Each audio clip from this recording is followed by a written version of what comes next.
The city breathes fog like a dying man exhales his last. November in Chicago tastes of steel, coal smoke, and something darker. The metallic tang of blood not yet spilled but already promised. Street lamps flicker yellow against the gathering dark, casting long shadows that move wrong, that seem to carry weight, intention, malice. This is 1924, the 6th year of the grand American experiment called Prohibition, and the experiment has birthed monsters. Dean Charles O'Banion stands in his flower shop at 722 North State Street, directly across from the Holy Name Cathedral, and his hands smell of earth. Not the clean earth of gardens, but the rich, loamy darkness of fresh graves.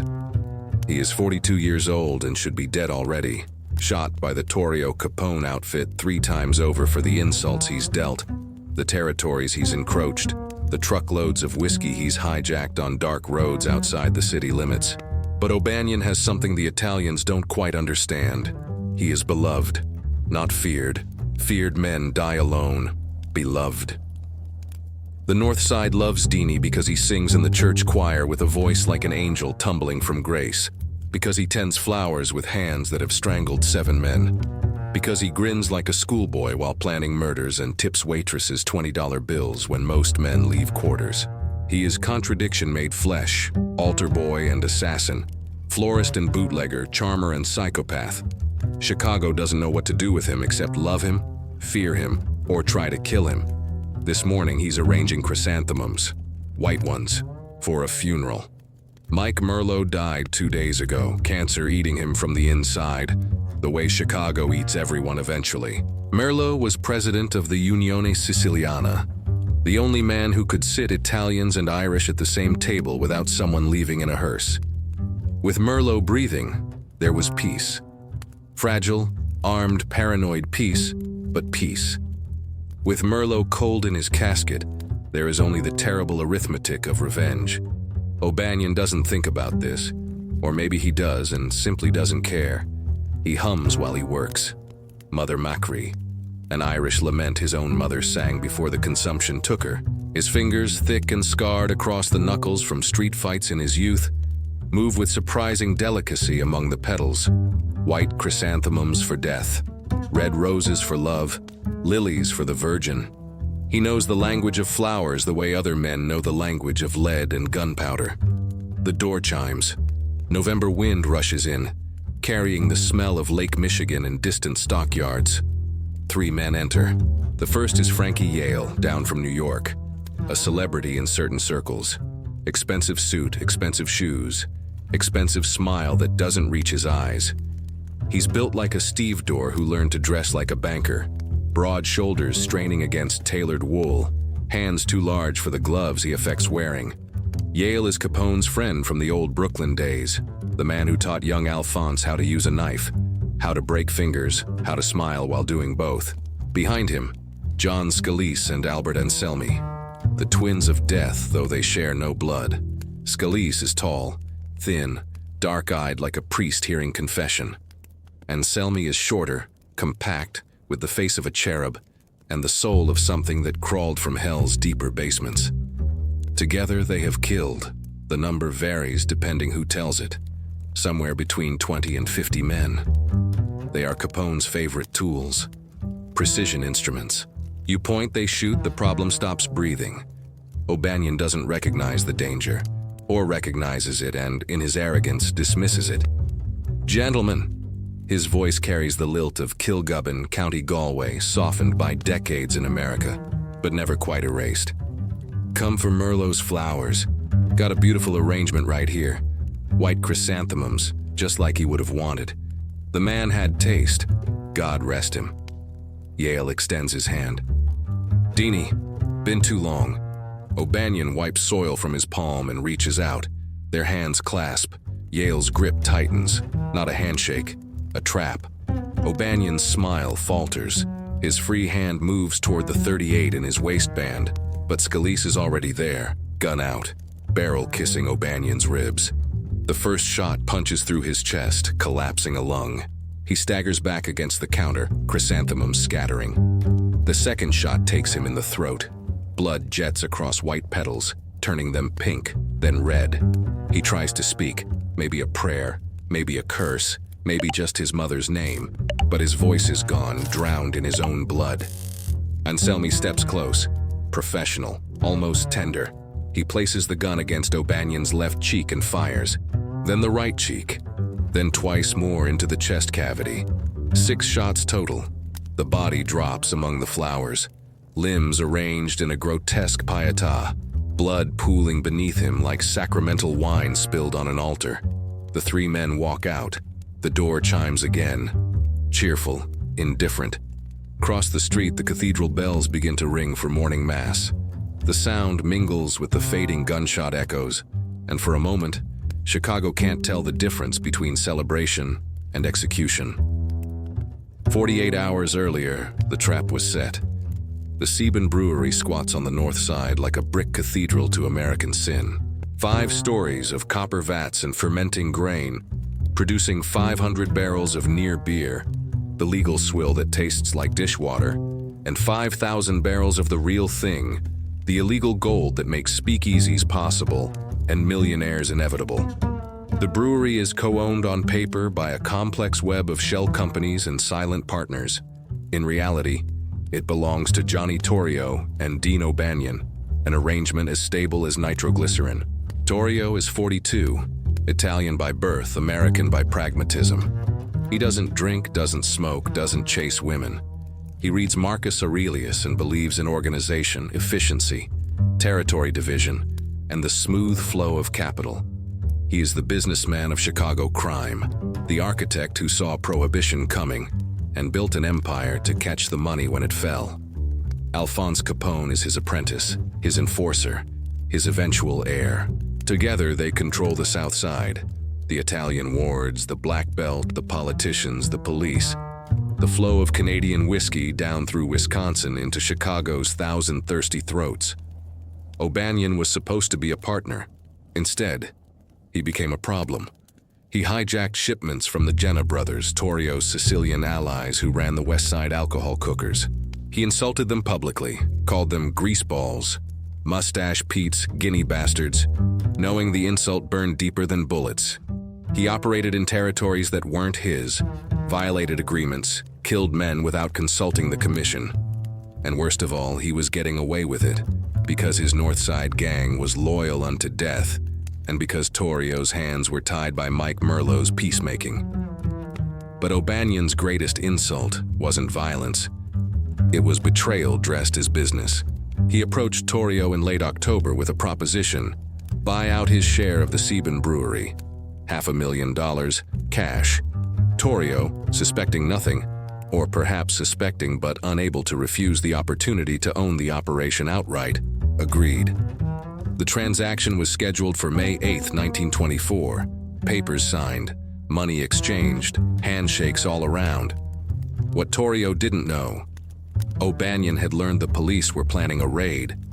Not just any raid, a federal operation, coordinated, impossible to bribe away. By selling his share the day before the raid, O'Banion would walk away rich and clean. Torrio would be left holding the bag, literally arrested with his hands on illegal beer, facing federal charges, prison time, humiliation. It worked perfectly. The raid came like thunder the morning after the sale. Federal agents in dark suits and darker intentions swarmed the brewery. They arrested Torrio on the premises, seized the equipment, poured beer into the sewers, thousands of gallons of profit running down drains like the American dream itself. Torrio was booked, processed, photographed for the papers. The Tribune ran his mugshot under the headline, "Beer Baron Arrested, Johnny Torrio Caught in Raid." For a man who prized invisibility, who operated from shadows, who considered publicity a professional failure, this was worse than a bullet. This was castration. This was being made a fool in front of the entire city, the entire underworld, everyone who mattered. And O'Banion kept the money. When Torrio made bail and returned to his office in the Four Deuces, a 4-story brothel on South Wabash that served as unofficial headquarters for the outfit, he sat in silence for 3 hours, just sat, smoking Turkish cigarettes, staring at nothing. Alphonse Capone, 25 years old, scarred, dangerous, impatient, stood in the corner and watched. He knew better than to speak. Torrio was thinking. When Torrio thought men died, territories changed, the balance of power shifted. Finally, Torrio spoke. His voice was soft, almost gentle. That Irish cocksucker thinks he's clever. He is clever, boss. Capone's voice carried the Brooklyn gravel he'd never quite shed, but clever don't make him bulletproof. No. Torrio stubbed out his cigarette. It makes him dangerous. Dangerous men require careful handling. Or just handling. Capone's hand moved to the .45 under his jacket, unconscious gesture, like a rosary. Torrio looked at him. Really looked. Seeing the young man who'd arrived from New York 6 years ago with nothing but ambition and capacity for violence, now grown into something harder, colder, more useful. Capone wasn't just muscle anymore. He was becoming something else, something necessary. Not yet, Torrio said. We wait for Mike Merlo to die. Could be weeks, could be days, but we wait. When he's gone, the leash comes off. Then we send a message O'Banion and everyone watching will understand. Capone smiled. The scar on his left cheek, 3 parallel lines from a knife fight in a Brooklyn dance hall, souvenir from a woman's brother who objected to unwanted attention, pulled his face into something between grin and grimace. What kind of message? The permanent kind. They waited. Mike Merlo lingered 5 more days. Cancer eating him inch by inch. His body failing, but his presence still heavy enough to hold peace together. He died November 8, 1924, in his home, surrounded by family, priests, and the knowledge that his death would unleash what he'd spent years preventing. His funeral was scheduled for November 11th. The flowers were ordered from O'Banion's shop. Ironic? Perfect. Poetic? On November 10th, at 11:45 in the morning, Frankie Yale walked through the door carrying death in his pocket and a smile on his face. The Holy Name Cathedral is beautiful in the way only Catholic churches can be. All Gothic spires and stained glass martyrdom, incense and old guilt hanging in the air like ghosts. Father Malloy is preparing for the 11 o'clock mass when he hears what sounds like firecrackers. Sharp, quick, multiple pops in succession. He knows better. Everyone in Chicago knows better. Those aren't firecrackers. He crosses himself and continues preparing the Eucharist because what else can he do? This is Chicago. People die. God presumably knows. The mass goes on. Across the street, inside the flower shop, Dean O'Banion bleeds out on a floor of crushed chrysanthemums. His eyes are open. They'll stay open. The coroner will have to force them closed later, and even then they'll drift open again during the viewing, as if O'Banion is trying to see who came to mourn him, who came to gloat, who came to make sure he's really dead. The 3 killers walk calmly to their car, a black Cadillac, anonymous, untraceable, and drive south. They don't speed. Speed attracts attention. They observe traffic laws. They merge smoothly into the Monday morning flow of delivery trucks, streetcars, pedestrians rushing to jobs they hate. Frankie Yale lights a cigarette. Clean. Scalise, driving, nods. Always is. Anselmi in the back seat is already disassembling his weapon. Muscle memory, professional habit. The gun comes apart in his hands like a puzzle solved 1,000 times. He wraps the pieces in an oilcloth, places them in a leather bag. Later, far from Chicago, the pieces will be scattered. Barrel in one river, handle in another, firing pin melted down to slag. The gun will cease to exist except as holes in a dead man's body. They drive to the Metropole Hotel, Capone's fortress. 22 stories of luxury, corruption, and armed men on every floor. Capone owns the 8th and 9th floors entirely. Offices, apartments, rooms for meetings that never happened with men who were never there. He's waiting in his office. Behind him, floor-to-ceiling windows frame Chicago like a conquered city. The lake beyond, slate gray, indifferent to what happens on its shores. Yale enters first. It's done. Capone doesn't look up from the ledger he's studying. Columns of numbers representing thousands of gallons. Hundreds of thousands of dollars. The mathematical proof of empire. How many shots? 6. He suffer. Yale considers. First one collapsed his lung. After that, maybe 15, 20 seconds. Not long. Long enough? Capone closes the ledger. You know why? Didn't get a chance to ask. Capone stands, moves to the window. Below, the city moves. Oblivious. Innocent. Doomed.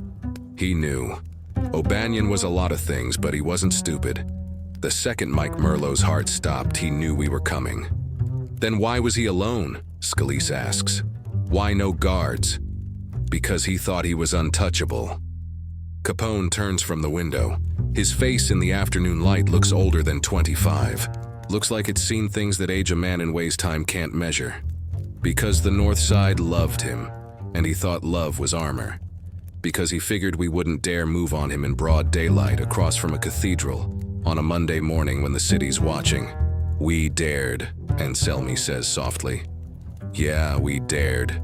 Capone moves to the bar cart, pours 4 glasses of bourbon, real bourbon, aged, smuggled, expensive.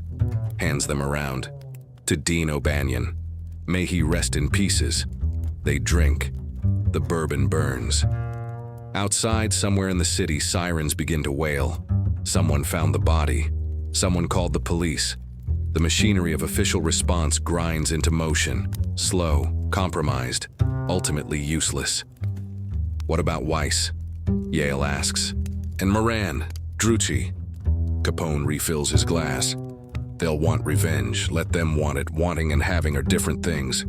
They're not gonna just want it, Al. They're gonna take it. Out of our hides if they can. Then we make sure they can't. Capone's voice hardens. Double the guards. No one goes anywhere alone. We lock down the south side, fortify Cicero, put extra men on every shipment, every speakeasy, every warehouse. We go to war footing, full mobilization. You think it'll be that bad? Capone looks at Yale like he's asked if water is wet. Frankie, you just killed their leader, their friend. The man they loved more than their own families. You think they're gonna send a strongly worded letter? They're gonna come for blood. And they're not gonna stop until they get it or until we put every last one of them in the ground. Silence. Heavy, pregnant with violence. How long we got? Scalise asks. Capone checks his watch. 14:30 hours. Funerals in 2 days. Irish code says you don't hit during mourning. So maybe 48 hours of grace. After that, he doesn't finish, doesn't need to. They understand. In 48 hours, Chicago becomes hell. Jaime Weiss hears about it while he's eating lunch at the Sherman Hotel. Corned beef sandwich, pickle, coffee strong enough to strip paint. He's 30 years old, Polish-Irish, born Earl Wojciechowski, renamed himself after a gangster in a dime novel because Jaime Weiss sounds tougher, more American, more like someone you don't cross. He's O'Banion's best friend. Has been since they were kids stealing apples in Little Hell, running from cops, dreaming of something bigger than tenement poverty and factory death. They built the North Side gang together, robbery, then rum running, then bootlegging on a scale that made them rich, powerful, feared. A messenger bursts into the hotel dining room. Young kid, Irish, pale as milk, shaking like he's got palsy. Mr. Weiss. Jaime looks up, annoyed. This better be important, kid. It's Deanie. The kid's voice breaks. They got him at the flower shop. He's... Jesus Christ, Mr. Weiss, they shot him 6 times in the fucking face. The sandwich drops from Jaime's hand, lands on the plate, corned beef and mustard smearing across white china. He stands slowly, chair scraping back, every eye in the dining room turning to look. What did you say? The kid's crying now, tears and snot running down his face, and Jaime wants to slap him, shake him, make him take it back, make it not true. Deanie's dead. O'Banion, they killed him couple hours ago. Cops just found the body. Jaime's world tilts. The floor feels liquid. His ears ring like he's been too close to an explosion. He can't breathe, can't think, can't process the information because if he processes it, if he makes it real, then he has to face what comes next. He walks out of the Sherman. Doesn't pay. Doesn't say goodbye, just walks. The messenger follows, babbling details, time of death, number of shots, who found him. But Jaime doesn't hear. He's somewhere else, somewhere in the past. 10 years old, meeting Deanie for the first time in a street fight. 16, robbing their first store together. 22, laughing in a speakeasy while girls danced and money flowed and the future seemed infinite. He finds himself at the flower shop without remembering the walk. Police have cordoned it off. Detectives inside, photographing, measuring, pretending to investigate. They'll file a report. It'll say unknown assailants. Everyone knows who did it. No one will say. This is Chicago. Justice is negotiable. Jaime pushes past the cordon. A cop grabs his arm. "Sir, you can't." Jaime turns. His eyes must show something because the cop lets go, steps back, hand moving to his nightstick but not drawing it. Inside, the shop smells of blood and flowers. Sweet and copper, death and beauty. O'Banion lies where he fell, covered with a sheet, but the sheet's too small or was placed carelessly. One hand sticks out, the hand that shook Yale's. The hand that never had a chance to draw a gun. Jaime walks to the body, kneels, pulls back the sheet.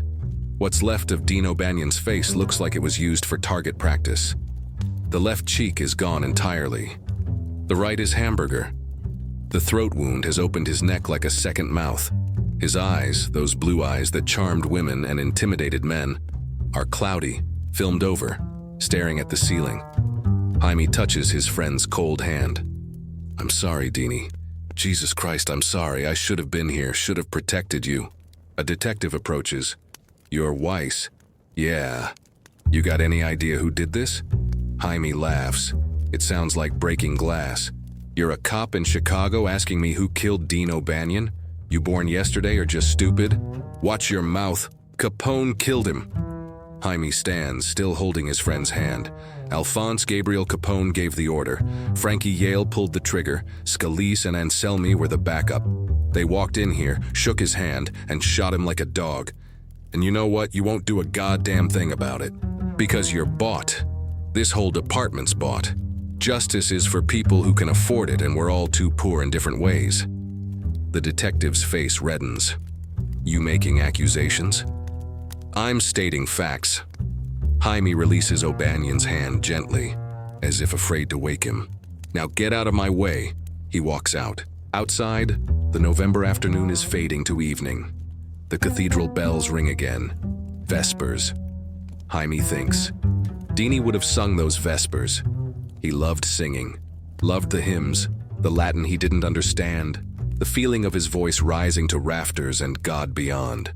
Bugs Moran is waiting on the corner.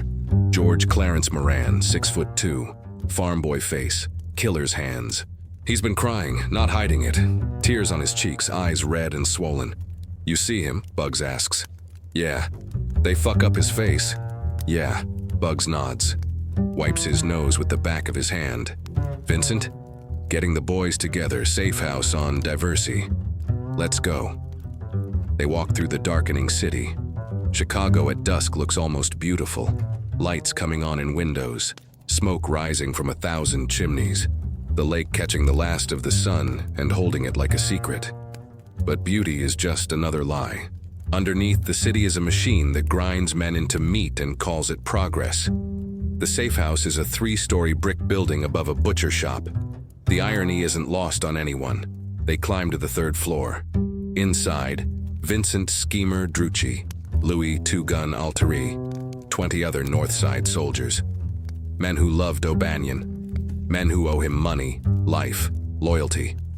The room goes silent when Jaime enters. All eyes on him, waiting. He doesn't sit. Stands in the center of the room like a preacher in a pulpit. Deanie's dead. You all know how. You all know why. Question is, what are we gonna do about it? "Kill Capone," someone shouts. "Kill all of them," another voice. "Burn the South Side." Jaime raises a hand. Silence falls. "We're gonna do all of that, but not stupid, not reckless. Deanie died because he got careless. Thought he was safe. We won't make that mistake." Drucci steps forward. "What's the play?" Jaime looks at the assembled faces.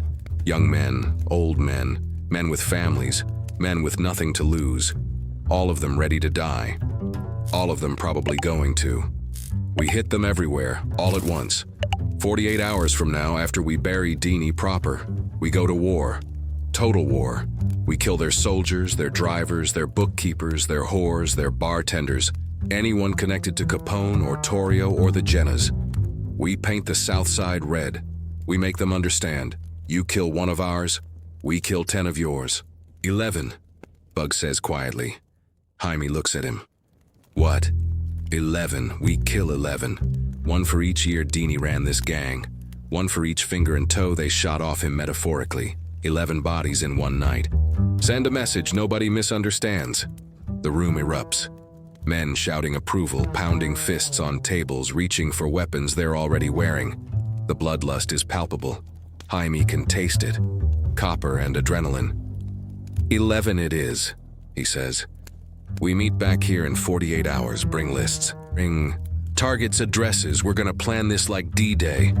When we move, it's gotta be perfect. Simultaneous, overwhelming. We hit so hard and so fast they won't know what fucking hit them. The men disperse into the night. Jaime stays behind with Bugs and Drucci. Just the three of them. The inner circle. O'Banion's true believers. You think 11's enough? Drucci asks. Jaime walks to the window, looks out at Chicago. No. But it's a start. This war doesn't end with 11 bodies. It ends when Capone's in the ground next to Dini and I'm pissing on both their graves. That could take years, Bugs says. Then we got years. Jaime's reflection in the window looks gaunt, haunted, already dead. I loved him, you know, Dini. Loved him like a brother. More than a brother. He was the best of us.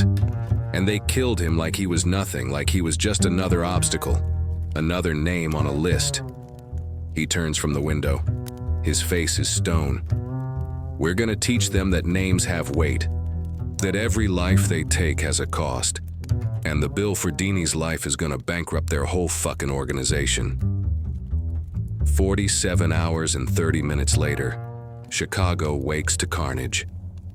The first body is discovered at 4:12 in the morning by a milk delivery man on South Halsted. Angelo Jenna, youngest of the 6 Jenna brothers, sits in the back seat of a stolen Packard. His throat has been cut so deeply his head is nearly severed. The blood has pooled in the footwells, soaked into the leather seats, dried to a rust-brown crust. In his left hand, clenched in rigor mortis, a crumpled note. The cop who finds it smooths it out, reads it, goes pale. The note says, "From O'Banion with love." The second body turns up 20 minutes later. Giuseppe Machine Gun Jack McGurn's driver, a kid named Paulie Fonsino, 19 years old in the life for 6 months, is found hanging from a street lamp at the intersection of 22nd and Wentworth. Not lynched, strangled first, then hung for display. A white chrysanthemum is stuffed in his mouth. The symbolism isn't subtle. By 6 a.m., the count is at 5. By 8, 9. By noon, 11. The victims are scattered across the south side and west side like grotesque breadcrumbs. Some are shot, some are stabbed. One, a Jenna enforcer named Samuzo Samuts Amatuna, is found in an alley with his face beaten in by brass knuckles, every tooth knocked out, his own wallet shoved down his throat. Another, a numbers runner for Torrio, is discovered in the Chicago River, weighed down with chains, his fingers broken one by one before he drowned. The 11th and final victim is found at 2:15 in the afternoon. He's a Capone bodyguard named Frankie Marlowe, 38 years old, veteran of 100 street fights, survivor of 2 assassination attempts. He's crucified, literally, nailed to a wooden fence behind a warehouse on Throop Street, arms spread, feet crossed, head tilted, a crown of barbed wire pressed into his scalp and pinned to his chest, a photograph of Dean O'Banion smiling, holding flowers. The message is clear. The North Side has declared holy war. Capone hears about the bodies as they're found. Each report comes via phone call to the Metropole. Each time, he listens in silence, hangs up, lights another cigar. By the time the 11th body is discovered, he's smoked an entire box of Cubans. The office stinks of tobacco and something else, fear disguised as fury. Johnny Torrio sits across from him. They haven't spoken in hours, just sat, processing, calculating. Torrio's still on bail from the Brewery arrest. One more charge, one more arrest, and he's going to prison for years. Maybe decades. He can't afford this war, but he can't afford not to fight it either. 11, Capone finally says. His voice is hoarse from smoke and rage. They killed 11 of our men in one night. 11. It's a statement, Torrio says quietly. They're telling us they're not afraid, that they can reach our people anywhere, that O'Banion's death will cost us more than it cost them. Fuck their statement. Capone stands, paces. We put down O'Banion like the dog he was, and this is what we get. This is the gratitude. This is the respect. You killed their leader, Al. What did you expect, flowers? Capone stops pacing. I expected them to fold. I expected them to understand that we're stronger, richer, better armed. I expected fear. You got something worse than fear. Torrio lights his own cigarette. You got fury. Fury doesn't calculate odds. Fury just wants blood. A knock at the door. Frank Nitti enters. The enforcer, Capone's chief of security, ice cold, utterly loyal. Boss, Jenna brothers are downstairs. They want to talk. Send them up. The Gennas arrive like a storm. 3 of them, Mike, Tony, Jim. The other 3 are in hiding or drunk or cowering. Angelo's dead. Samoots, their enforcer, is choking on his own wallet somewhere in the morgue. Their alcohol operation is in chaos, and they want blood. Mike Jenna speaks first. He's the eldest, the leader, the brains. You said you'd protect us. You said taking out O'Banion would stop this. I said it would stop O'Banion, Capone corrects. I never said it would stop his gang. Then what good are you? Tony Jenna shouts. What are we paying protection for if our own brother ends up with his throat cut in a fucking Packard? Capone's hand moves to his waistband. Nitti steps forward, ready to intervene, but Torrio raises a hand, defusing the moment. Gentlemen, Torrio says, his voice calm, reasonable, infuriating in its composure. We're all angry. We're all grieving. But turning on each other is exactly what Vice wants. He wants us fractured, paranoid, at each other's throats. Don't give him that. Then what do we give him? Jim Jenna asks. What's the plan? Capone sits back down, forces himself to breathe, to think. We fortify. Every speakeasy gets extra guards. Every warehouse, every drop point, every safe house. We move in groups of 4 minimum.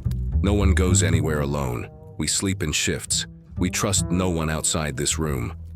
That's defense, Mike Jenna says. What about offense? Offense comes after we're secure. Torrio fields this one. Right now they've got momentum. They're angry, organized, suicidal. Fighting them head-on means more bodies. We need to be smart. Wait for them to overreach. Then we hit back. When? Tony demands. Soon, Capone promises. Very soon, but not yet. We do this wrong, we all end up like Angelo, or worse. We end up in federal prison while Weiss divides our territories among his friends. The Jennas leave, unsatisfied, but momentarily placated. When they're gone, Capone turns to Torrio. You really think waiting is the move? I think escalating right now is suicide. Torrio stubs out his cigarette. O'Banion was one man. Weiss has 20 soldiers willing to die for revenge. You want to match that? Fine. But it'll cost us 50 men, 100 grand in bribes to keep the cops off our backs, and any hope of operating normally for the next 6 months. So we just sit here? Take it? No. We prepare. We gather intelligence. We find out where Weiss is holing up, where his men sleep, where his money's stashed. Then, when we're ready, when he thinks he's won, we strike. Not 11 bodies, 100. We wipe the north side off the map. Capone considers this. The cigar in his hand has gone out. He relights it, the flame briefly illuminating his scarred face. And in that moment, he looks ancient, old beyond his years. worn down by the weight of empire, the mathematics of murder, the endless grinding necessity of violence. "All right," he says finally, "we do it your way, for now." "For now is all we have," Torrio replies. "Tomorrow is a fairy tale. Yesterday is a cemetery. We live in now." They sit in silence as Chicago bleeds outside their window. Somewhere in the city, families are identifying bodies. The armored car rolls through Chicago like a mechanical beast, a Cadillac reinforced with quarter-inch steel plating, windows replaced with bulletproof glass thick as a man's fist, running boards removed to prevent jumpers.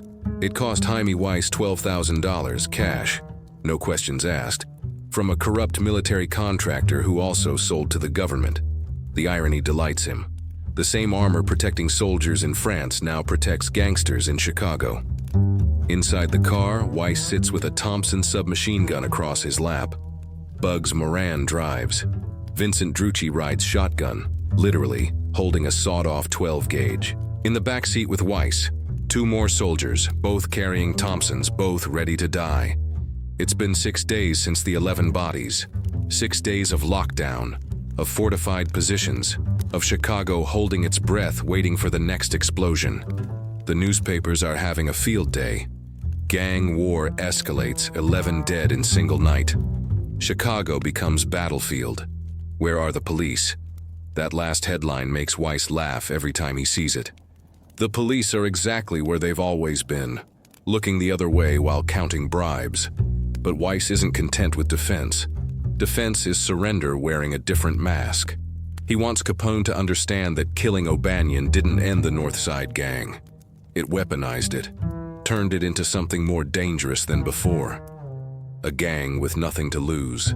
A gang running on grief and rage and the absolute certainty that death is coming anyway, so it might as well take Capone with it. The target today, the Four Deuces, Capone's headquarters at 2222 South Wabash Avenue. 4 floors of brothel, gambling den, and office space where the Southside Empire conducts its business. Capone practically lives there, sleeps on the 3rd floor, holds court on the 2nd, counts money in the basement. It's the heart of his operation, and Weiss is going to put a bullet through that heart. "How close you want to get?" Bugs asks, eyes on the road, hands steady on the wheel. Close enough to see his face when the windows explode. Weiss checks his Thompson, 50-round drum magazine, fully loaded, freshly oiled. The weapon weighs 11 pounds and can fire 600 rounds per minute. In the right hands, it's a portable apocalypse. "Slow down when we pass. I want at least 3 full bursts into the 2nd floor, where he holds meetings." "He might not be there," Drucci points out. "Don't matter. It's the principle. He hit Dini in his place of business. We hit him in his." They turn onto Wabash. The Four Deuces squats mid-block, 4 stories of brick and sin. Even in daylight, you can see the type of building it is. Women in windows, men coming and going at odd hours.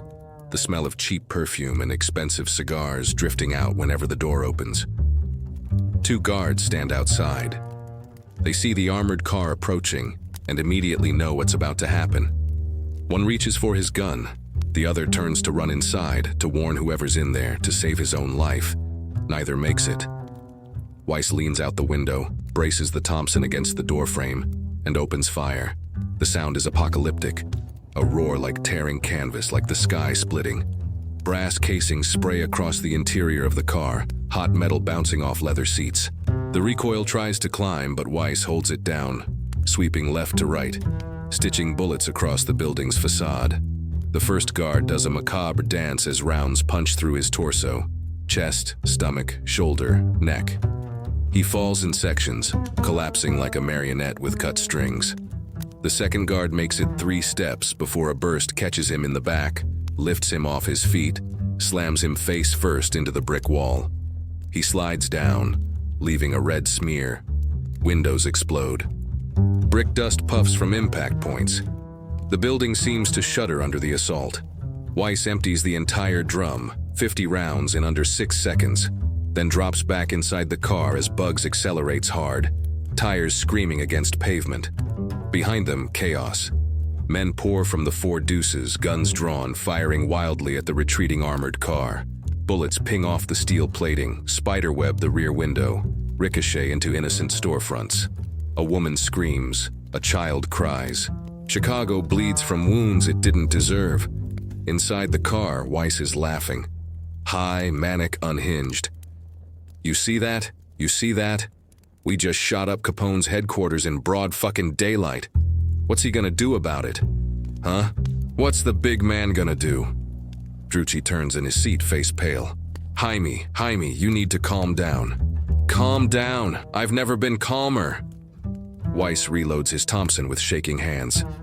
This is what we should have been doing all along. Not hiding. Not waiting. Attacking. Making them scared to sleep, making them check under their beds for North Side monsters. Bugs navigates through traffic, eyes constantly checking mirrors. We need to ditch this car. Cops will be looking for it. Let them look. We got 3 more just like it. Weiss settles back into his seat, euphoria fading to something grimmer, more determined. This is just the beginning. Tomorrow we hit the Hawthorne. Next week, the breweries. We're gonna tear down everything Capone built, brick by bloody brick. And when he hits back, Drucci asks quietly. Weiss looks at him. Really looks. Sees the fear underneath the bravado. Understands it because he feels it too. The knowledge that this path ends only one way, in blood and dirt and unmarked graves. Then we hit him harder. Until one of us is dead, or both of us are, or Chicago runs out of bullets, whatever comes first. They drive north, back to safe territory, back to the streets where O'Banion's ghost still walks, and the North Side still loves its dead martyr more than it fears its living enemies. Behind them, at the Four Deuces, Capone stands amid broken glass and brick dust, staring at the bullet-pocked walls of his headquarters. His face is stone. His hands are fists. His voice, when he finally speaks, is barely a whisper but somehow louder than any scream. Find them, find every last one of them. I want names, addresses, families, friends, where they eat, where they fuck, where they pray. I want to know everything. Frank Nitti nods. And then we remind Chicago why they should fear us more than they love their dead. John Scalise and Albert Anselmi are artists. Not in the conventional sense. They've never held a paintbrush, never written a poem, never composed music. But in their chosen field, they are virtuosos. Death is their medium, terror is their canvas, and they sign their work in blood. They've killed 23 men together, maybe more. The count gets fuzzy when you include bodies that were never found, disappearances that were never questioned, accidents that were too convenient to be accidents. They work exclusively for Capone now, but they've freelanced for others. The Jennas, the Ayelos, anyone who could pay their rate. $500 per hit. $1,000 if it needs to look natural. $2,000 if it needs to send a message. Today's job, send a message. The target is Eddie Tankle, owner of a North Side speakeasy called the Beehive. Tankle isn't a gangster.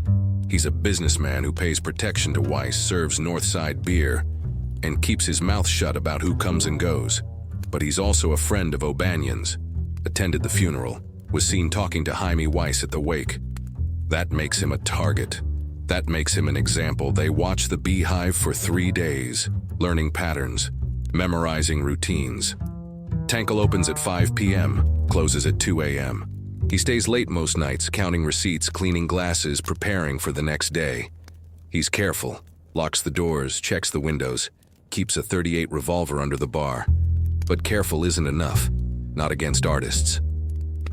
On the third night at 2:45 a.m., Tankle is alone in the speakeasy. The last drunk has stumbled home. The last waitress has been paid and dismissed. He's counting the night's take. $432, good money for a Tuesday. When the back door opens, he doesn't hear it. The hinges were oiled 2 hours earlier by Anselmi, who picked the lock, oiled the hinges, and left without leaving a trace. Professional preparation. The difference between success and failure, life and death. Scalise enters first, moving like smoke, silent as prayer. He's across the room and behind the bar before Tankle even realizes he's not alone. When Tankle reaches for the .38, Scalise already has his own gun out. A Colt automatic, .32 caliber, suppressor attached. The suppressor is new technology, expensive, hard to obtain. It doesn't silence the gun, that's movie bullshit, but it muffles it, turns a bang into a cough. Don't, Scalise says softly. Tankle freezes, looks at the gun, looks at Scalise, understands everything in that moment, who sent them, why they're here, how this ends. I got money, he says. Voice shaking but trying to stay calm, trying to negotiate.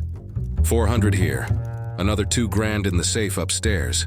Take it, all of it, just walk away. Anselmi appears from the shadows.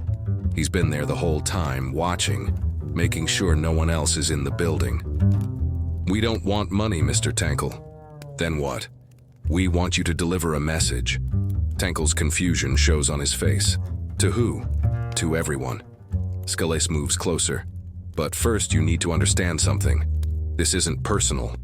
You seem like a decent man. You run a clean place, treat your customers fair, pay your bills.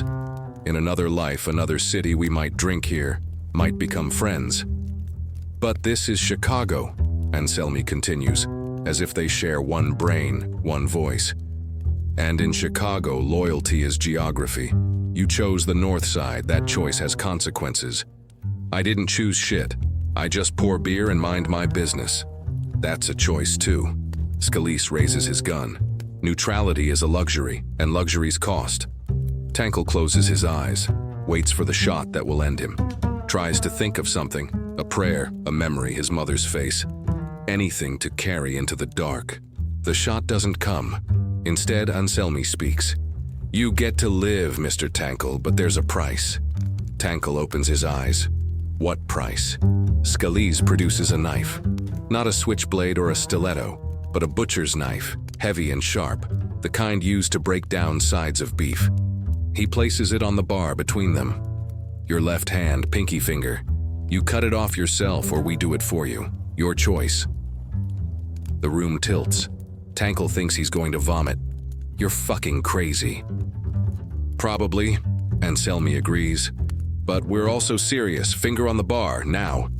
And if I refuse, then we take the whole hand, then the other hand, then we get creative. And when we're done, you'll wish you'd given us the finger when we asked nicely. Tankle looks at the knife, at his hands, at the two killers who stand between him and any hope of escape. He's 46 years old. He's lived through poverty, immigration, prohibition, gang wars. He survived this long by being smart, by reading situations, by knowing when to fight and when to fold. This is a folding situation. He puts his left hand on the bar, spreads the fingers. The pinky seems so small, so insignificant. Just a finger, just meat and bone and cartilage. He uses it to hold his wedding ring when he washes his hands. That's about it. Do it fast, he whispers. Scalise hands him the knife. You do it. We're just witnesses. Tankle takes the knife. The handle is cold. The blade catches the light from the bar lamps, throwing little rainbows across the ceiling. Beautiful and terrible. He positions the blade at the base joint of his pinky finger. Takes 3 deep breaths. Thinks, this is the cost of survival. This is the price of choosing wrong in a city that doesn't forgive.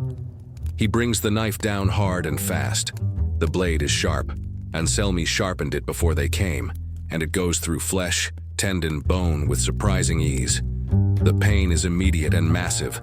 A white-hot explosion that starts in his hand and radiates up his arm, into his chest, behind his eyes. He screams. Can't help it. The finger falls to the bar, severed clean. Blood pumping from the stump in rhythmic spurts. Anselmi produces a handkerchief, wraps it tight around the wound. Pressure. Keep pressure on it. You'll live. Scalise picks up the severed finger, examines it like a jeweler examining a diamond. This goes to Jaime Weiss, along with a message. Every speakeasy that serves Northside beer, every businessman who pays Northside protection, every bartender and doorman and janitor who works for the Northside gang, they all pay this tax. 1 finger per person, or 1 life. Their choice. You're animals, Tankle gasps through the pain. No, Scalise says gently. Animals kill for food, for territory, for mates. We kill because men like Capone pay us to. That makes us something worse than animals. That makes us professionals. They leave through the back door. Behind them, Eddie Tonkel collapses against the bar, clutching his mutilated hand, blood soaking through the handkerchief, shock setting in. He'll live. He'll heal. But he'll never pour another beer without being reminded of this night, this choice, this price. By morning, the story spreads through the North Side like plague. Eddie Tonkel and his missing finger become legend. Warning, prophecy. 3 more speakeasy owners find similar visits. 2 choose the finger. 1 chooses to run, disappears from Chicago entirely, last seen on a train to California, hand intact, but soul shattered. Jaime Weiss receives Tonkel's finger in a small wooden box, delivered by messenger to his safe house. Inside the box, wrapped in tissue paper, the finger, a wedding ring still on it, and a note. The note reads, "This is mercy. Next time we take heads." Weiss stares at the finger for a long time, turns the box in his hands, thinks about Eddie Tonkel, who never hurt anyone, who just wanted to run his business and live his life. Thinks about the escalation, the spiral, the mathematical certainty that this ends with everyone dead or everyone broken. Then he closes the box, sets it on fire in a metal trash can, and watches Tonkel's finger burn. "Bugs," he calls out. Moran appears from the next room. "Yeah? Find Scalise and Anselmi. I want them dead. I want them suffering. I want them begging before we put them down. Can you do that?" Bugs looks at the burning box, smells the terrible stench of burning human flesh, and nods. "Yeah, Jaime. I can do that. The problem with hunting killers is they know they're being hunted. They expect it, plan for it. Scalise and Anselmi have survived this long not through luck, but through paranoia, preparation, and the willingness to kill anyone, witnesses, innocents, children if necessary, to protect themselves. Bugs Moran spends 2 weeks tracking them. He bribes bartenders, threatens informants, follows leads that go nowhere and hunches that pay off.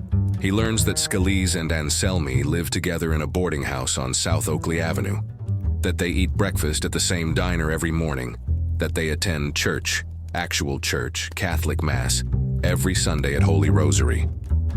The irony of killers praying doesn't escape him. Maybe they pray for forgiveness, maybe they pray for more work.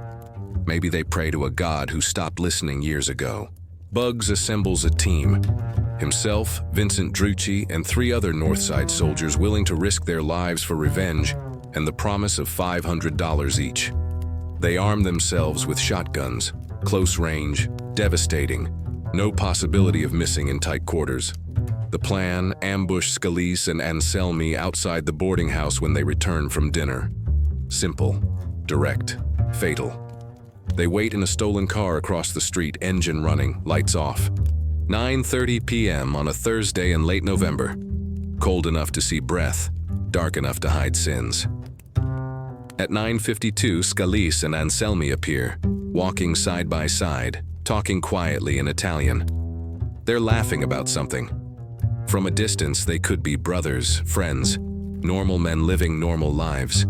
Up close, you see the predator walk, the constant scanning, the hands that never stray far from hidden weapons. Bugs gives the signal. The car doors open. 5 men emerge, shotguns rising. What happens next occurs in the span of 3 seconds, but will be dissected, analyzed, debated for years after. Scalise sees the movement first. His hand flashes to his waistband, drawing a pistol with the speed of a magician pulling cards. He fires twice, both shots wild. One hitting a parked car, one shattering a window 3 buildings away. But the gunfire serves its purpose. Warning, chaos, time. Anselmi doesn't draw. He drops flat, rolls behind a concrete stoop, vanishes from the line of fire. Bugs fires his shotgun. The blast is enormous, echoing between buildings like artillery. Buckshot shreds the air where Scalise stood half a second earlier. But Scalise is moving, diving, firing as he falls. One of Bugs's soldiers, a kid named Paulie McCarthy, 22 years old, in the gang for 8 months, catches a bullet in the throat. He drops his shotgun, clutches his neck, blood spraying between his fingers. He tries to speak but only gurgles, falls to his knees, falls forward, dies on a street that doesn't know his name. Drucci fires into the concrete stoop, trying to hit Anselmi. The concrete explodes in dust and fragments. Behind it, Anselmi is crawling, moving toward a narrow gap between buildings, toward darkness and escape. Scalise is up now, running, firing over his shoulder. His shots are impossibly accurate for a man in full sprint.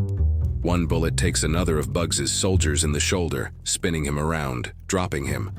Another bullet punches through the stolen car's windshield, missing Bugs's head by inches. "Get them!" Bugs roars, advancing, firing, pumping the shotgun, firing again. But they're already gone. Scalise disappears around a corner. Anselmi makes it to the gap between buildings, squeezes through, vanishes. Bugs stands in the middle of the street, surrounded by gun smoke and brass casings, and two of his men bleeding on the pavement. Sirens wail in the distance. Police are coming. Time to leave. They pile into the car, leaving the dead and wounded behind. Chicago protocol. The dead can't testify, and the wounded won't. They drive north, dumping the car in an alley, scattering on foot to different safe houses. Later, in a basement on Diversey, Bugs sits with his head in his hands. The ambush failed. Two men dead for nothing. Scalise and Anselmi are still alive, still working, still killing. And now they know the North Side is hunting them specifically. Now they'll be even more careful, even more dangerous. Jaime Weiss arrives an hour later, looks at Bugs. Doesn't ask what happened, he already knows, heard it from 3 different sources. Just asks, "You hit?" "No." "Paulie and McKenna?" "Dead, left them in the street." Weiss nods slowly. "This is what it costs, you understand? This is the butcher's bill for going to war with men like Capone. Paulie knew the risks, McKenna knew. They signed up anyway." "Doesn't make it hurt less," Bugs says quietly. "No, it doesn't." Weiss sits down heavily. He looks older than 30, looks tired in a way sleep can't fix. "I keep thinking about Dini, what he'd say about all this. The bodies piling up, the fingers, the ambushes. He loved a good fight, but this isn't a fight anymore. This is mutual extermination. You want to stop? I want a lot of things. I want Dini back. I want Capone dead. I want Chicago to be a place where flowers mean flowers, not death threats. But wanting doesn't change reality." Weiss lights a cigarette. "We finish what we started. We hunt Scalise and Anselmi until we catch them. We hit Capone's operations until he bleeds money.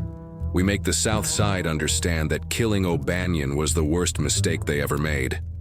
And if we all die trying, then we die trying." Weiss exhales smoke toward the ceiling. "But we make damn sure we take them with us." 4 weeks after the failed ambush, Albert Anselmi makes a mistake. Small mistake. Understandable. Fatal. He goes to visit his sister. She lives in Little Italy, married to a baker, 2 kids, normal life insulated from her brother's profession. Anselmi visits her once a month, brings money for the kids, toys, candy, plays the loving uncle. For 2 hours every month, he's not a killer. He's just Albert, brother, uncle, human being. The North Side has watchers everywhere in Little Italy. Bartenders, priests, shopkeepers, prostitutes. Everyone feeds information upward for a price. When Anselmi's spotted entering his sister's building, word reaches Jaime Weiss in under an hour. Weiss assembles the team personally. Himself, Bugs, Drucci, and 6 others. They're not taking chances this time. Not relying on ambush. They're going in hard and fast, overwhelming force, no escape. They surround the building at dusk. 2 men on the front entrance, 2 on the back, 2 on the fire escape. The rest with Weiss, preparing to go through the front door like Vikings. The plan, kick in the sister's door, grab Anselmi, drag him out. If he resists, kill him there. If he surrenders, take him somewhere private and make him talk. Make him beg. Make him suffer the way Eddie Tankle suffered. The way Paulie McCarthy died in the street. The way O'Banion bled out among flowers. But plans are fantasies written in water. When they kick in the door, Anselmi is ready. He's been ready since the botched ambush, living on pure paranoia, sleeping with guns, trusting nothing. He's sitting at the kitchen table with his sister and her children eating bread and soup, and his gun is in his lap. The door explodes inward. Weiss enters first, Thompson ready, sees Anselmi, sees the children, sees the sister screaming, pulling the kids close, using her body as shield. Anselmi fires. 3 shots, fast and accurate. One bullet hits Weiss in the shoulder, spinning him around. One hits Drucci in the leg, dropping him. One goes wild, embedding in the wall 6 inches from a child's head. The room erupts, everyone firing. Anselmi overturns the table, using it as cover, still shooting. His sister is screaming in Italian, begging them to stop, begging God to intervene. The children are crying, traumatized, witnessing horror their young minds can't process. Bugs Moran appears in the doorway, sees the chaos, sees the children, makes a decision that will haunt him forever.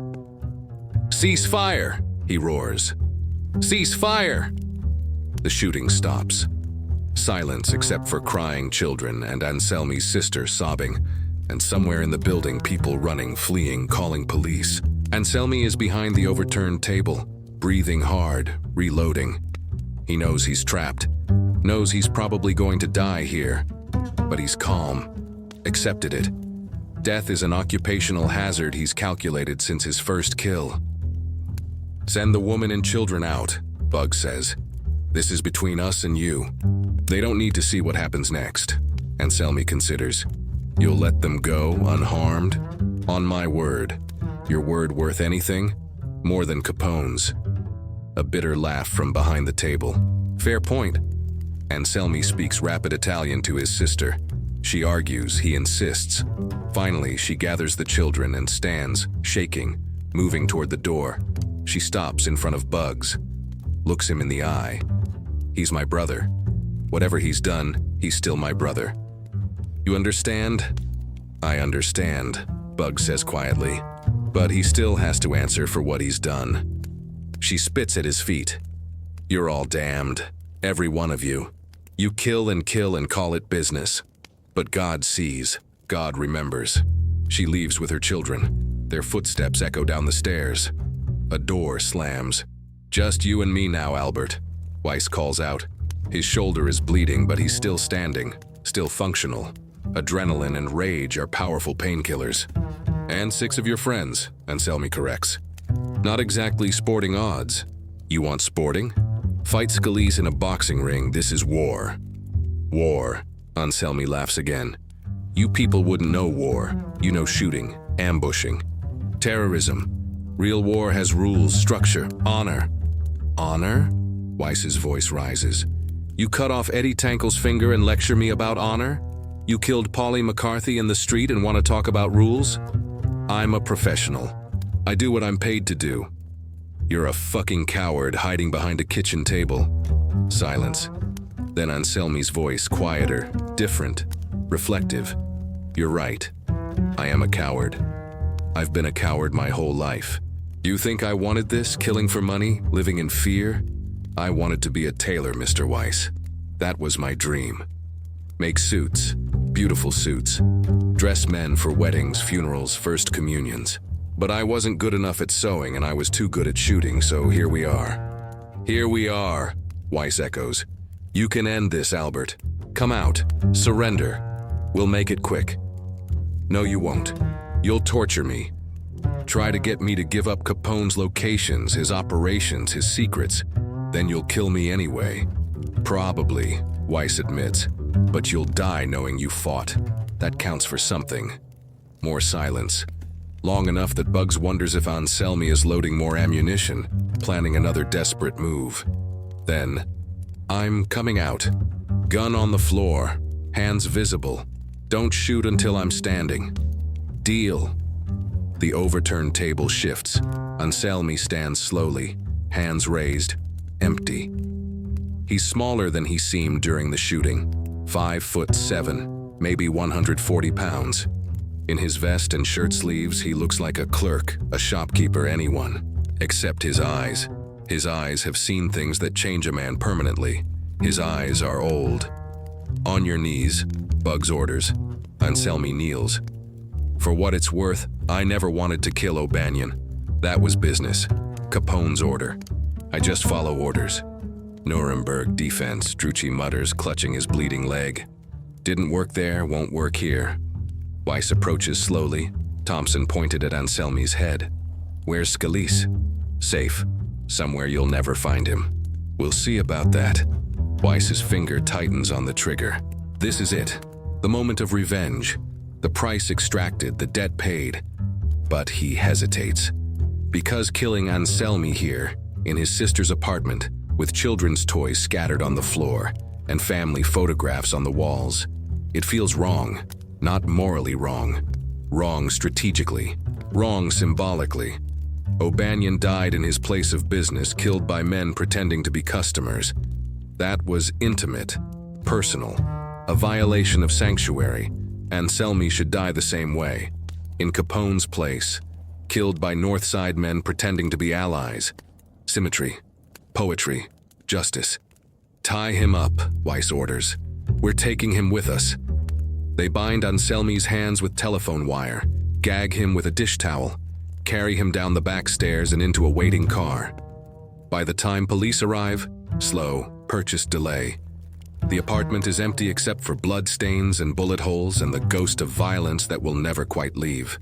They take Anselmi to a warehouse on Clybourne Avenue. Empty building, no neighbors, thick walls that muffle sound. Inside, a single chair, a table, tools that shouldn't be named. They tie him to the chair, remove the gag, give him water. Mercy before interrogation. Soften him up with kindness before hardening him with pain. Last chance, Weiss says. Tell us where Scalise is hiding. Tell us where Capone's breweries are. Tell us which cops are on the payroll and which judges can be bought. Tell us everything and we'll make this quick. Bullet to the head. Over before you feel it. Anselmi drinks the water, swallows, looks at Weiss with something like pity. You really think I'll talk? After everything I've seen?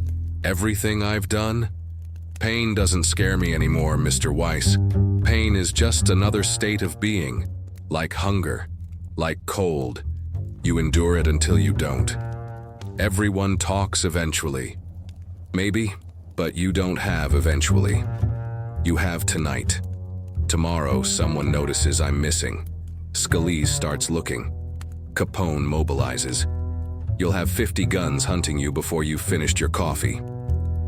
He smiles, blood on his teeth from where bugs hit him during the capture. So go ahead.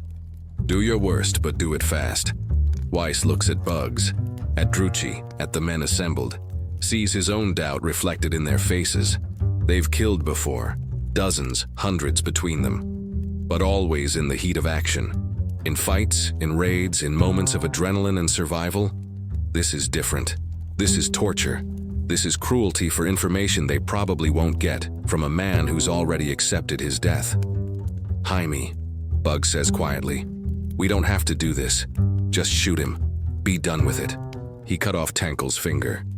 And killing him in creative ways makes us better how? Weiss has no answer. Because there is no answer. This stopped being about justice the moment O'Banion's body hit the floor among chrysanthemums. This is revenge. Endless, circular, pointless revenge. He raises his gun, points it at Anselmi's head. Any last words? Anselmi thinks. Tell my sister, tell her I'm sorry for bringing this to her door, for traumatizing her children, for being the brother she deserved better than. That it? That's it. I'm not afraid of hell, Mr. Weiss. I've been living in it for years. Weiss pulls the trigger. The gun jams. He stares at it, unbelieving. Tries again. Click. Nothing. The firing pin stuck, or a bad round, or God intervening. Impossible to know. Anselmi laughs. Even the gun doesn't want my blood. Maybe that's a sign. It's a sign I need a better weapon. Weiss hands the Thompson to Bugs. You do it. Bugs takes the gun, looks at Anselmi, looks at Weiss. This isn't what Dini would have wanted. Dini's dead. We're not. We do what we have to do to survive. This isn't survival. This is becoming them. The truth of it hangs in the warehouse air like smoke. They're not the North Side gang anymore. They're not O'Banion's men. Charming rogues, beloved gangsters, Robin Hoods of the speakeasy era. They're something else now. Something darker. Scalise and Anselmi with different accents. Fine. Weiss takes the Thompson back, clears the jam, chambers a fresh round. I'll do it myself.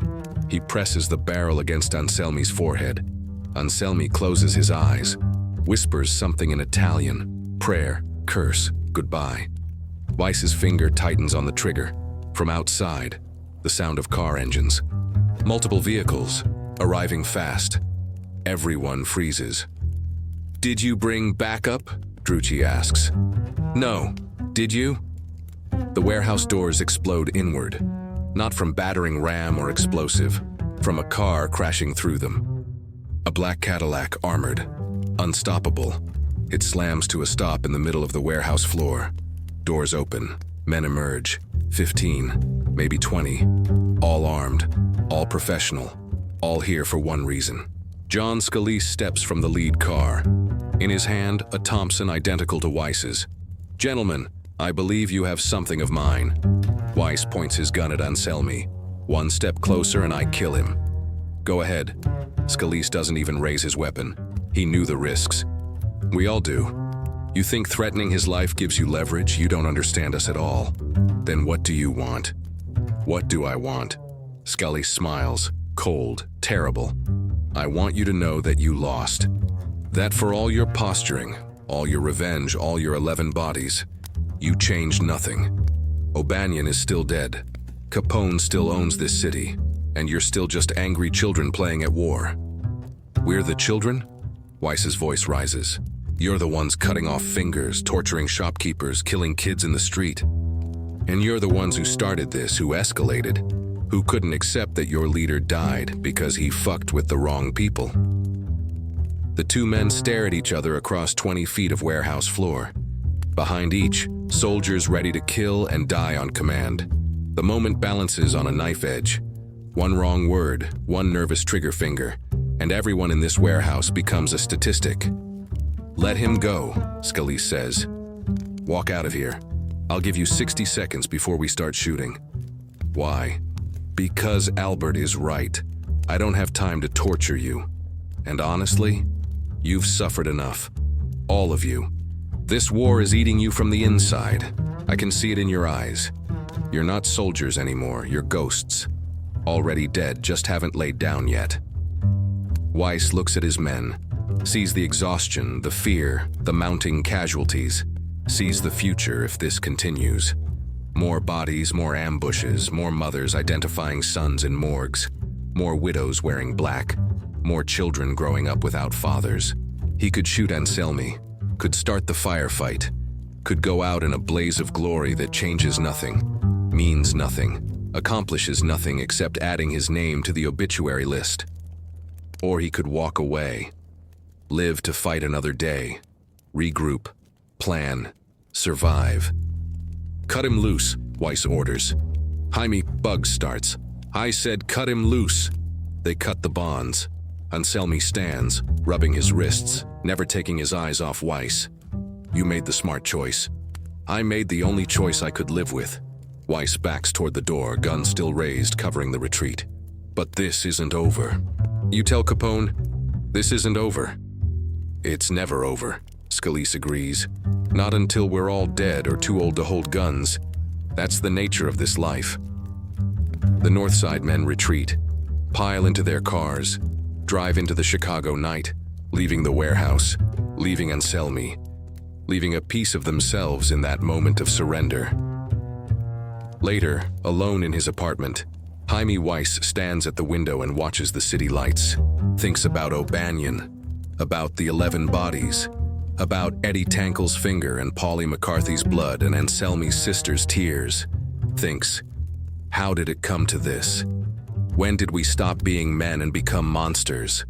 But he knows the answer. It came to this the moment money became religion and violence became prayer, and Chicago became a cathedral built on bones. The war doesn't end. It doesn't even slow down. Over the following months, the killing continues. Not 11 in one night, but steady, grinding, relentless. The Jenna brothers fall one by one. Mike shot in June, Tony in July, Angelo already dead. The survivors flee to Sicily or prison or early graves. Their alcohol empire collapses. Territories carved up by Capone and Aiello, and other predators circling wounded prey. Jaime Weiss becomes more reckless, more desperate, more consumed by the need to kill Capone. He tries 3 more times. A bombing of Capone's headquarters in Cicero that kills a bystander. A drive-by shooting outside the Hawthorne Hotel that wounds 2 bodyguards. A planned ambush in October 1926 that fails when an informant tips Capone off. On October 11, 1926, Jaime Weiss walks out of Holy Name Cathedral after confession. He's 28 years old and feels 60. Tired, hollow, running on fumes and fury. A car passes on the street. Windows down, guns out. The shooting lasts 4 seconds. 10 bullets hit Weiss, head, chest, stomach. He falls on the steps of the cathedral, 20 feet from where O'Banion died nearly 2 years earlier. Poetic, inevitable, prophesied. His last words to the priest who cradles his head: "Tell Dini, I tried." He dies before the ambulance arrives. Dies like O'Banion died. Like they all die in Chicago, bleeding out while the city watches and does nothing. January 1929. 4 years after O'Banion's death. The St. Valentine's Day massacre is still a month away, but the pieces are already moving into position. Capone has won Chicago, or thinks he has. Torrio retired after being shot 5 times in 1925, moved to Brooklyn, handed the empire to his apprentice. Capone is emperor now, undisputed, wealthy beyond measure, feared absolutely. He stands in his office at the Metropole Hotel, looking out at the city. Behind him, Frank Nitti reviews reports. Numbers, territory, profits, the mathematics of empire. "We control 90% of the South Side," Nitti says. 70% of the West. Most of Cicero. The North Side is divided between small operators who pay us tribute. The Jennas are gone. Aiello is running. O'Banion's gang is scattered. "We won, boss. We actually won." Capone doesn't respond immediately. Just stares at the city he conquered, bought, bled for. "You know what I remember most about O'Banion?" he finally says. "His smile. The way he could smile while threatening you. Smile while planning your death. Smile at his own funeral, probably, if he could have attended it. He's dead, boss. They're all dead. Weiss, Drucci, Moran's in hiding. The war is over. The war is never over." Capone turns from the window. His face shows the cost of victory. Lines that weren't there 5 years ago, gray in his hair. A hardness in his eyes that wasn't there when he was young and hungry. And just Johnny Torrio's muscle. It just changes shape, changes name. "We beat the North Side, but the Federals are coming. Prohibition is cracking, public opinion is shifting. We built an empire on sand, Frank, and the tide is rising. We adapt. We always adapt." "Maybe." Capone lights a cigar. Cuban, expensive. Everything he owns is expensive now. Cars, suits, women, hotels. He owns the surface of things. But underneath, he owns nothing, not really, not even himself. "Do you regret it?" Nitti asks. "Killing O'Banion, starting the war?" Capone considers the question seriously. "No, he forced my hand, humiliated Torrio, violated every agreement. He had to die. But do I regret what came after? The escalation, the bodies, the years of watching over my shoulder, sleeping with guns, trusting no one?" He exhales smoke toward the ceiling. "Yeah, I regret that. I regret becoming the thing I fought. I regret building a fortune on corpses and calling it success. Then why keep doing it? Because I don't know how to do anything else.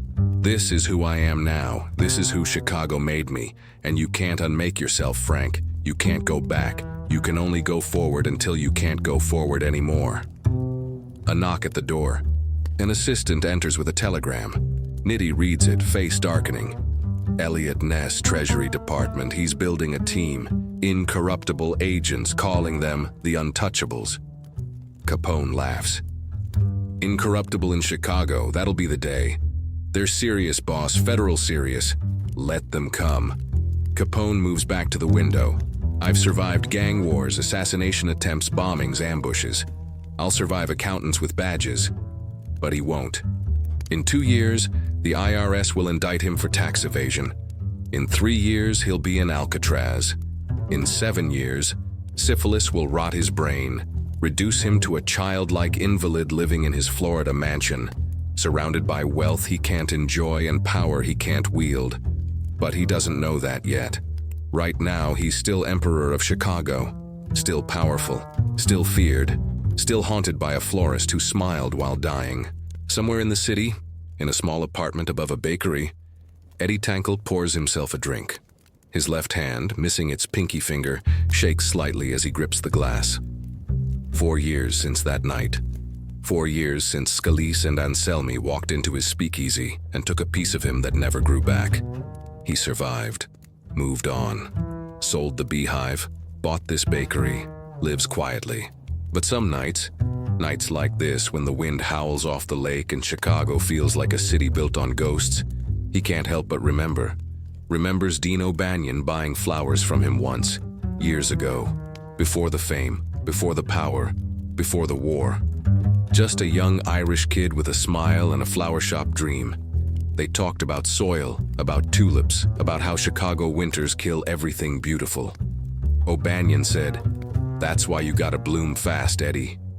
Bloom as bright as you can before the frost comes, because the frost always comes." He was right. The frost came for everyone. O'Banion first, then Weiss, then the Gennas, the Northsiders, the Southsiders, everyone caught in the machinery of violence that Prohibition built and greed maintained. Tankle raises his glass, his four-fingered left hand and complete right hand together. A toast to the dead, a toast to the survivors, a toast to Chicago, city of broad shoulders and shallow graves. He drinks alone. Outside, the city breathes fog and secrets. The frost is coming again. The frost is always coming. Fade to black.